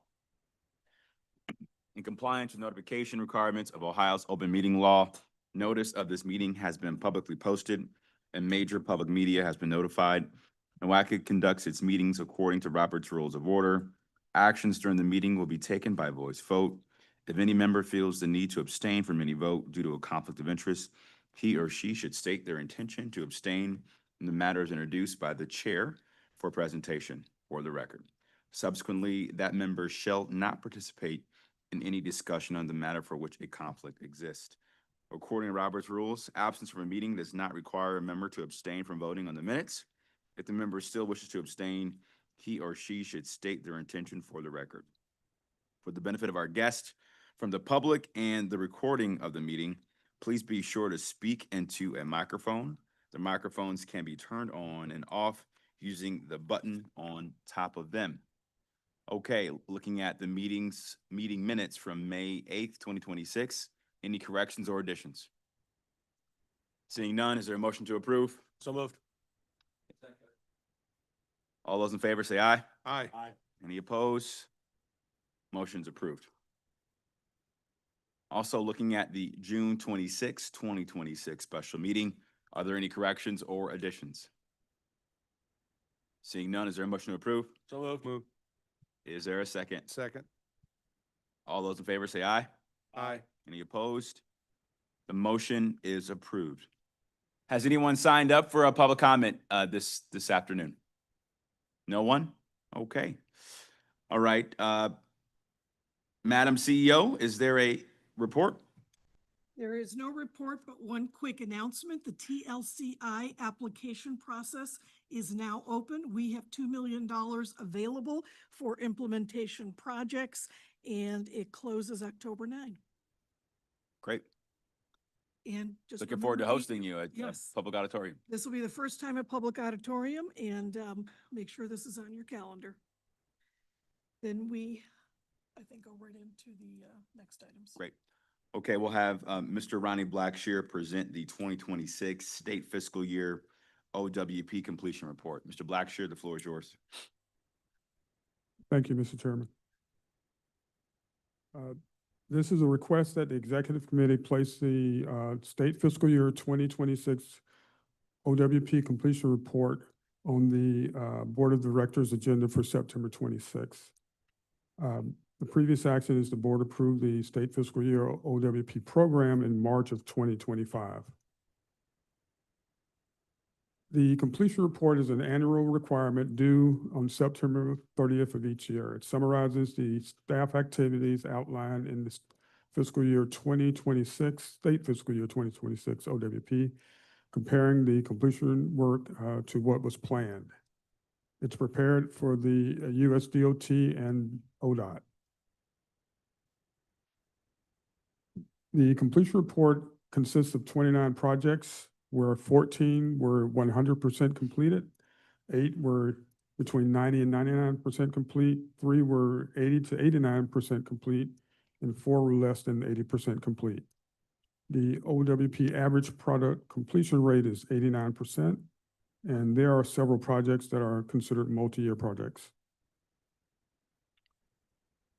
The program had 120 work products tasks within those 29 projects, where 93 were 100% complete, 4 were 90 to 99% complete, 2 were 80 to 89% complete, and 21 were less than 80% complete. This is a recent chart of showing the OWP completion reports from fiscal year 2021 until today.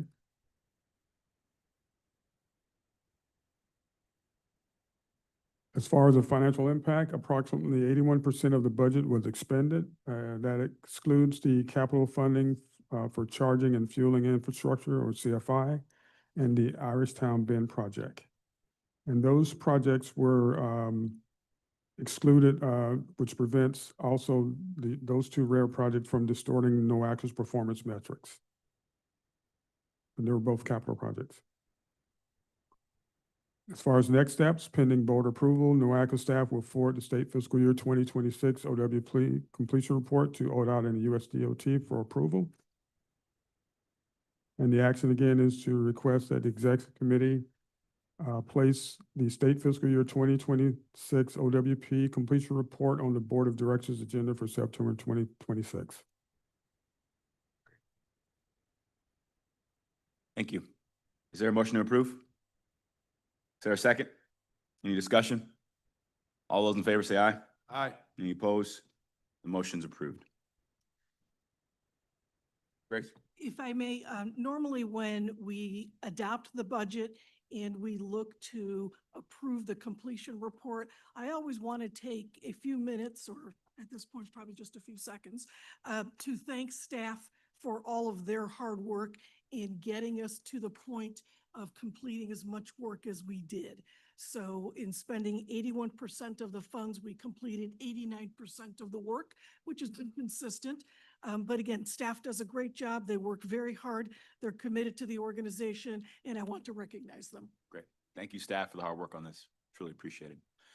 Now, Grace is going to cover our consent agenda items and some individual action items as well, too. Grace? Yep. So we have first consent agenda items, obviously the minutes. Then we have the first quarter state fiscal year PPRs. There is only one item, and it is the Lake Tran Multimodal Transit Center. First quarter state fiscal year plan and tip amendments. Obviously, we will have the Lake Tran item on there as well. And then we have a few GCRTA items. State fiscal year 2026 to 29 statewide transportation performance targets. These are set by ODOT and the MPOs per federal legislation. And we are looking at statewide performance targets on pavement conditions, bridge conditions, and travel time reliability. We also have emission reductions targets. And we have a congestion target. And so we are proposing that these move forward. Then we have a procurement item, the traffic count program contract extension. So the board had already approved this previously, and we are simply exercising another year of the option. It is $100,000, and that makes the total contract $200,000 for Southern Traffic Services and RECOR. So they're actually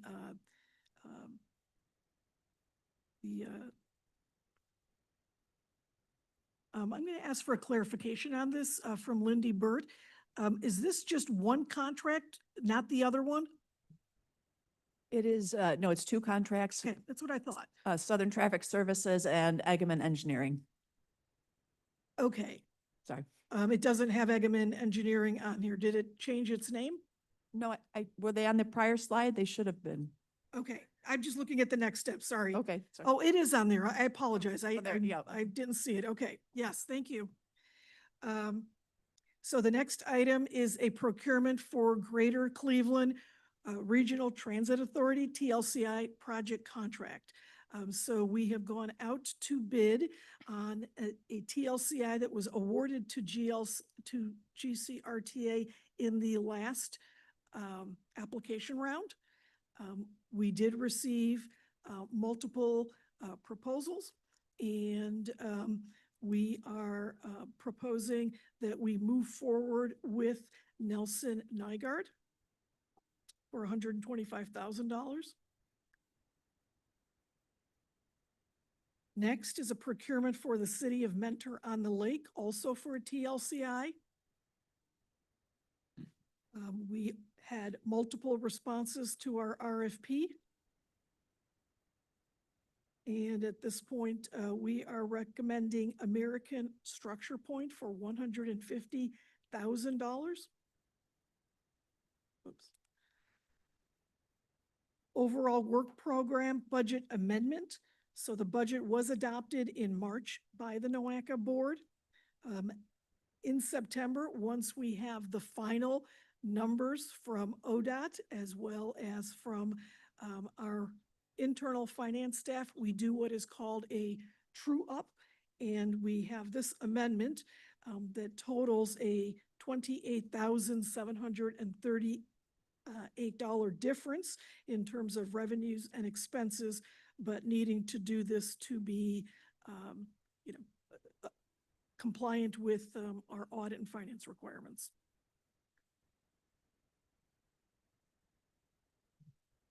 So the original budget for the operating and capital is modified by that $28,000. Brownfield revolving loan fund. This is a change from an already approved loan. So the original loan request was $208,000. Cuyahoga Land Bank has submitted a request for another $130,000. This was approved by the Brownfield Steering Committee at its June 25 meeting, and the Vibrant Neo Board approved it at its July meeting.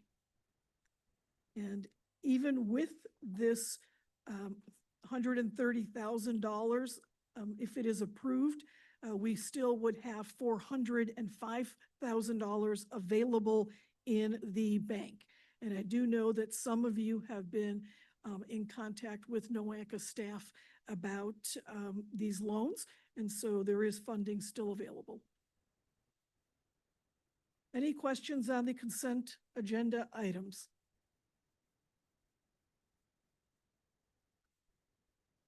Okay, whoops. Then moving into the individual items. First, we have the delegation of air quality conformity concurrence in multi-jurisdictional areas.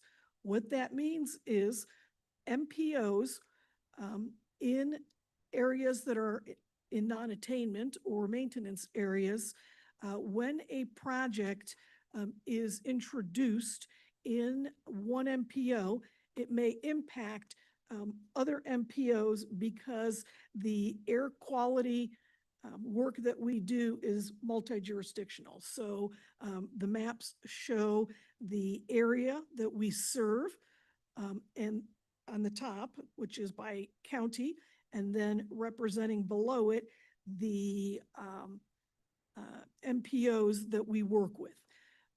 Currently, we take this to the board. The ODOT folks have, and FHWA have recommended that we change this structure a little bit. So currently, if we have a project change and we submit it to the group, so all of the MPOs who are involved have to approve it. What they're suggesting is only the MPO that submits the project has to have their board approve it. The others that are sort of the secondary approvers delegate that to their executive directors. And this is really for expediency. So when Akron's MPO would have a change in their long-range plan, we would still have to concur with it, but I could sign off on it instead of bringing it to the board. But if we have a change, we still need to bring it to the board. Just a quick question on that. What impact, if any, would this have on some of the pending legislation related to the elimination of e-check? Does this make that process easier, more difficult, or is it neutral on that? Because I know that's been in the works, and I just,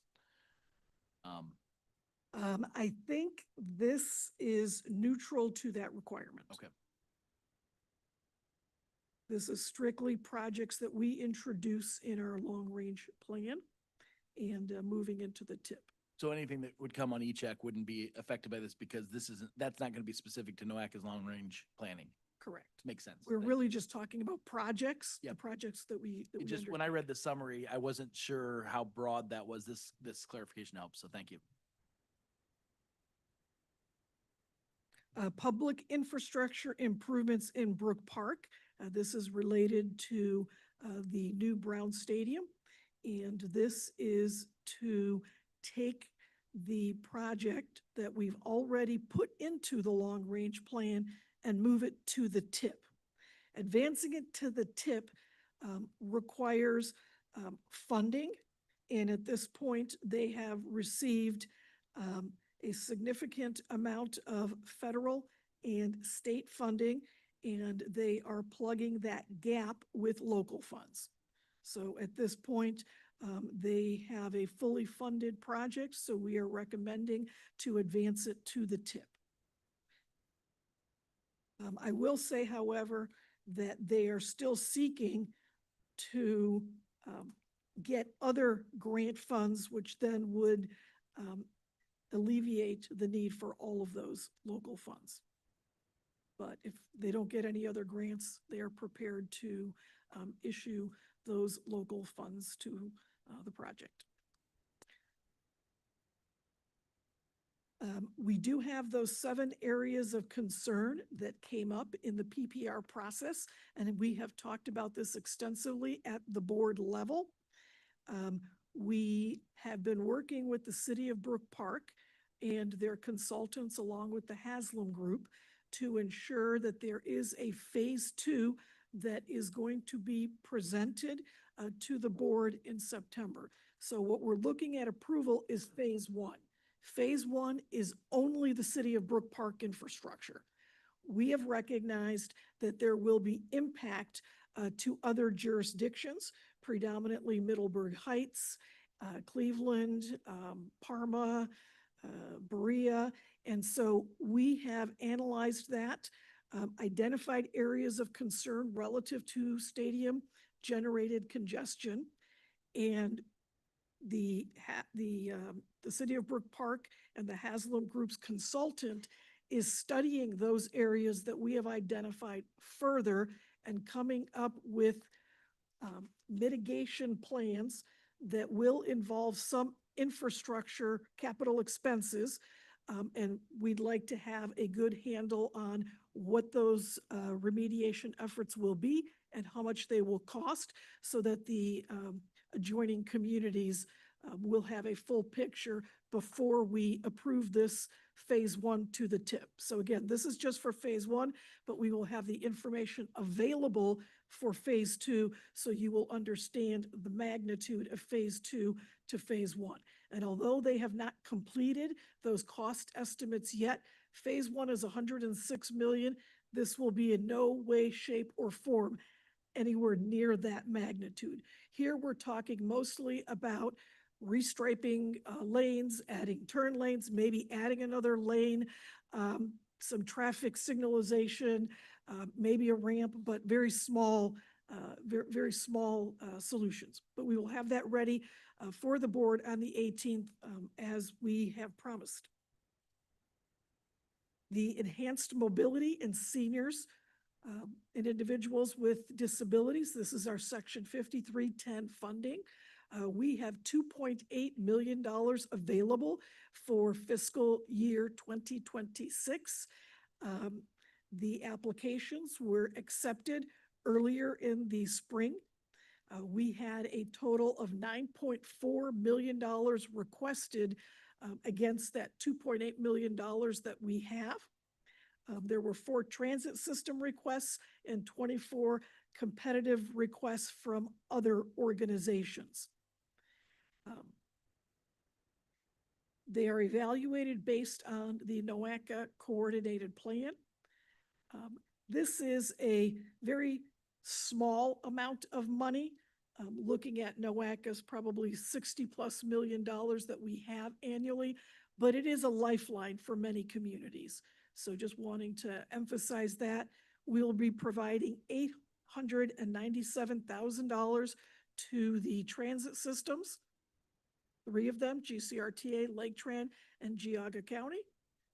And the competitive applications, these are the list of organizations that will be receiving replacement or expansion vehicles and the amount of funding.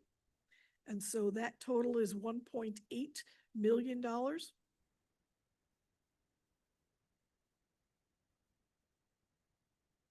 Medina County 5-year facility planning area.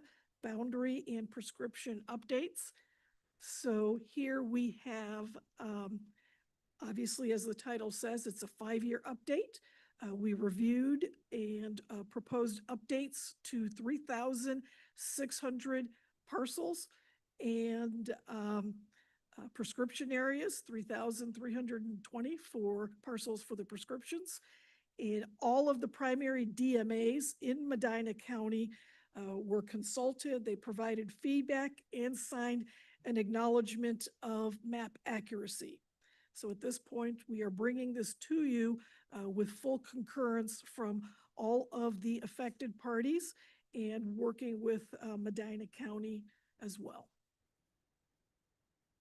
The, Question on that. Sure. Is there, when that's agreed upon, is that just, we don't include that in the consent agenda? Is that by policy, or is it just those warrant individual consideration? it's a great question. So normally we do include in the consent agenda individual FPA boundary changes or prescription updates. Because this is a comprehensive 5-year update for Medina County, we thought it might need some individual presentation.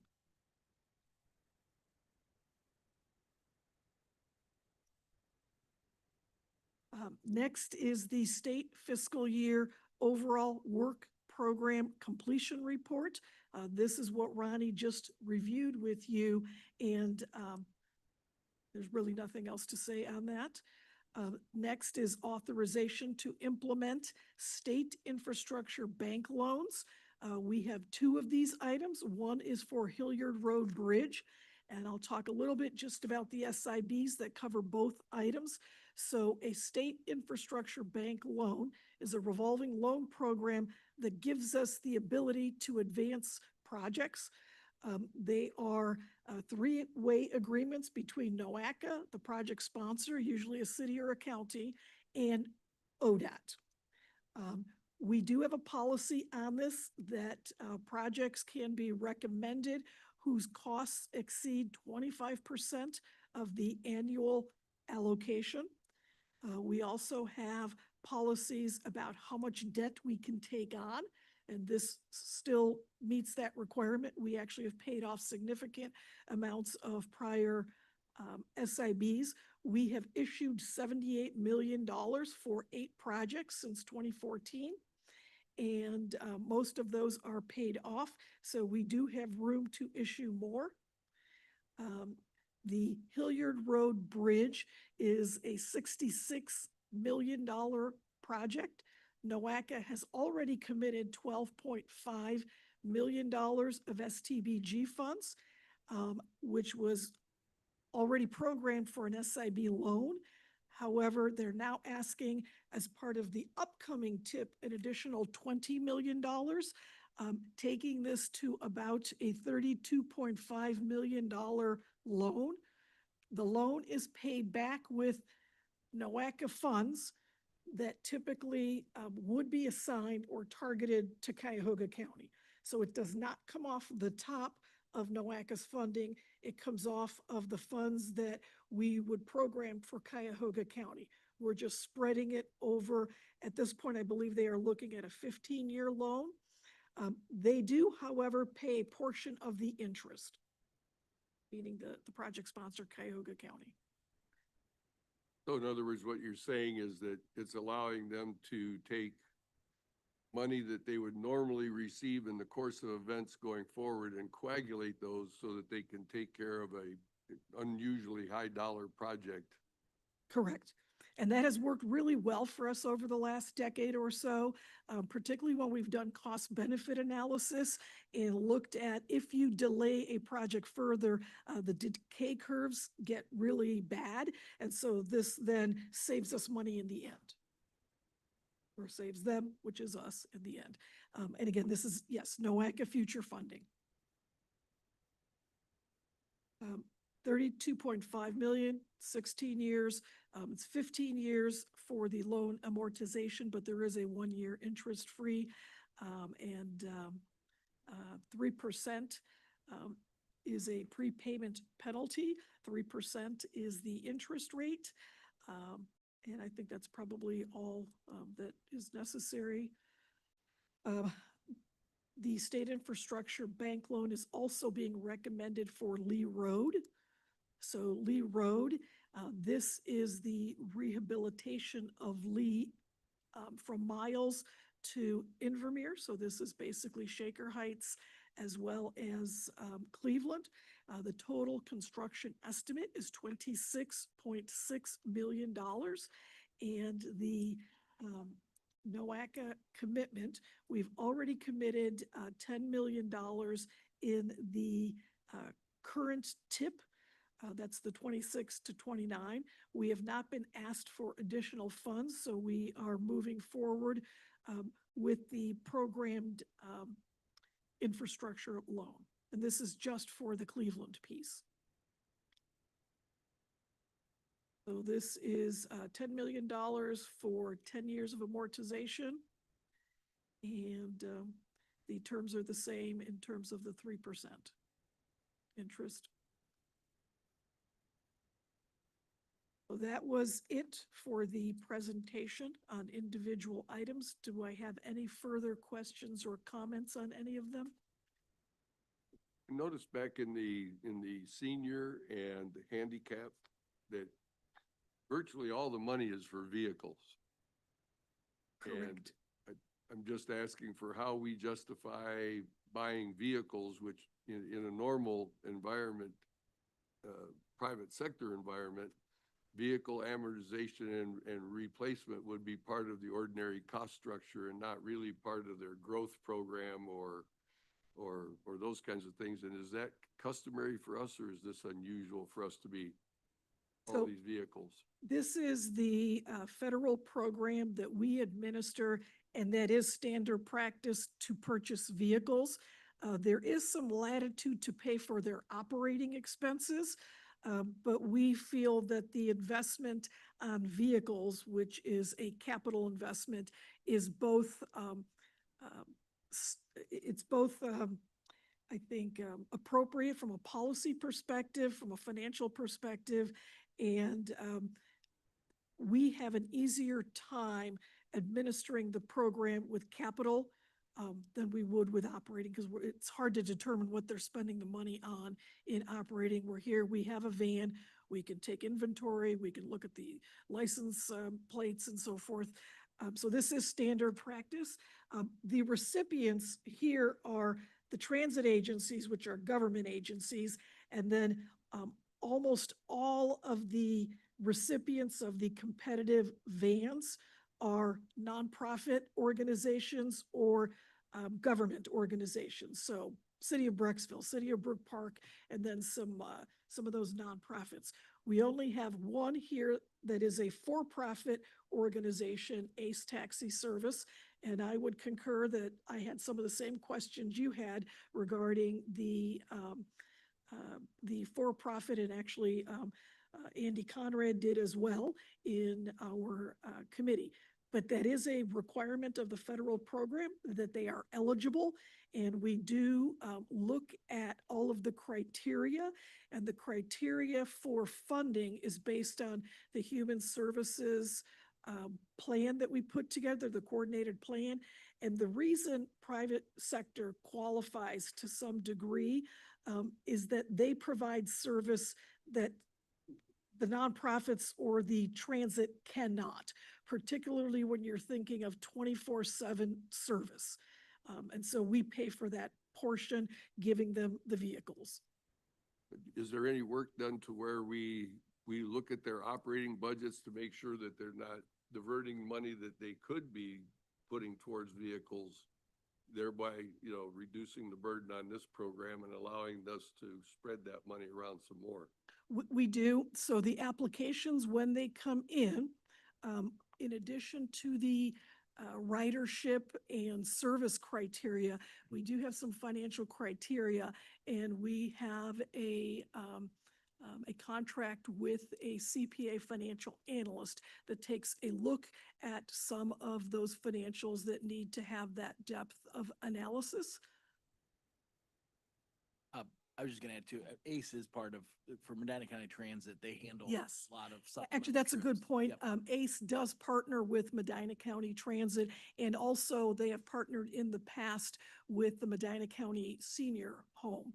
And so that is what we are recognizing as important to serve.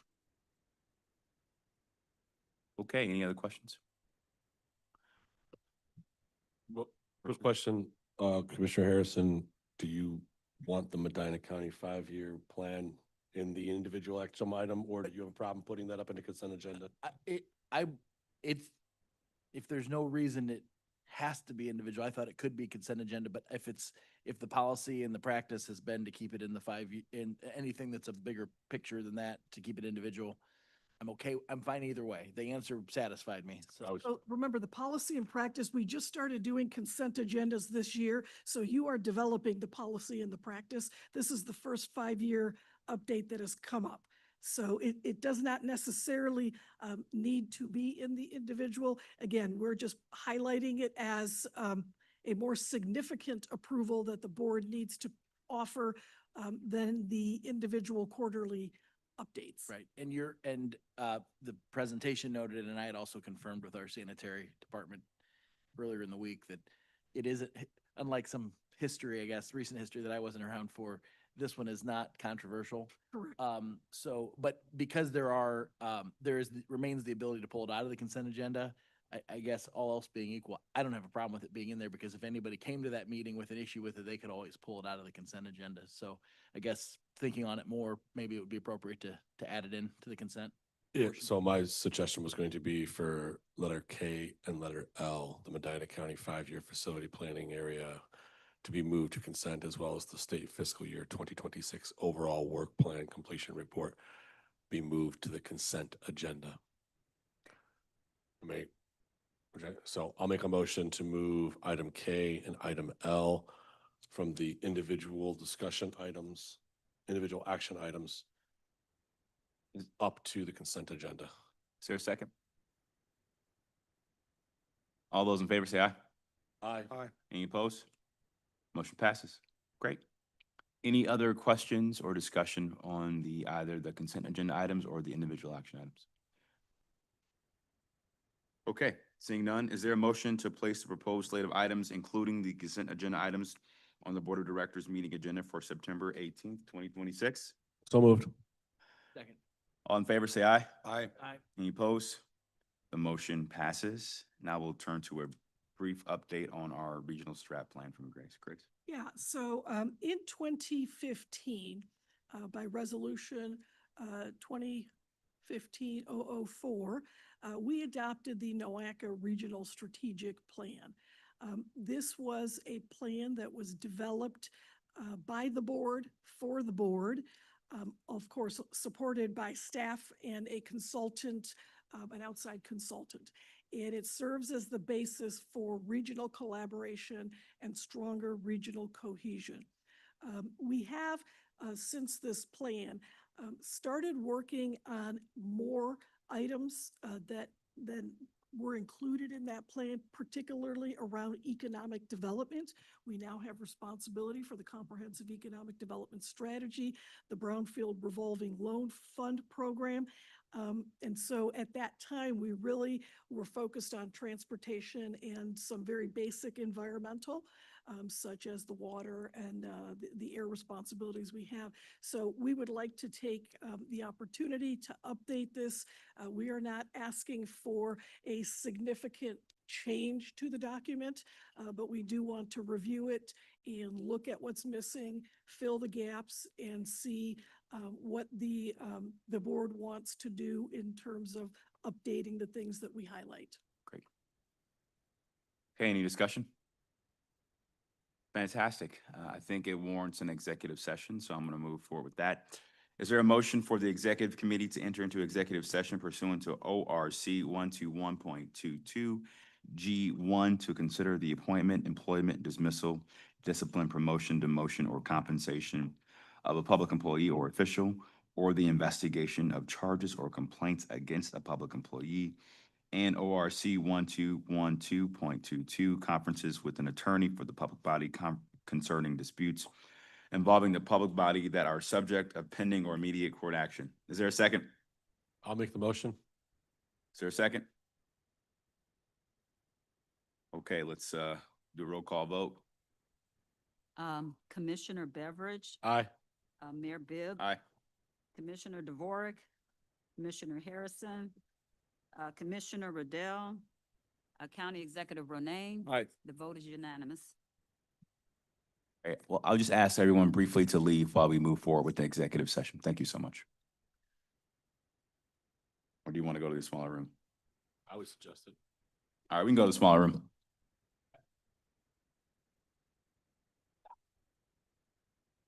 In general, I don't talk with a hot mic.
All in favor, say aye.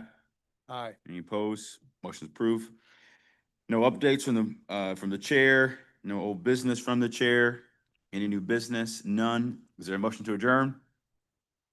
Is there a second? All in favor? Aye. Meeting adjourned. Thanks. Thank you.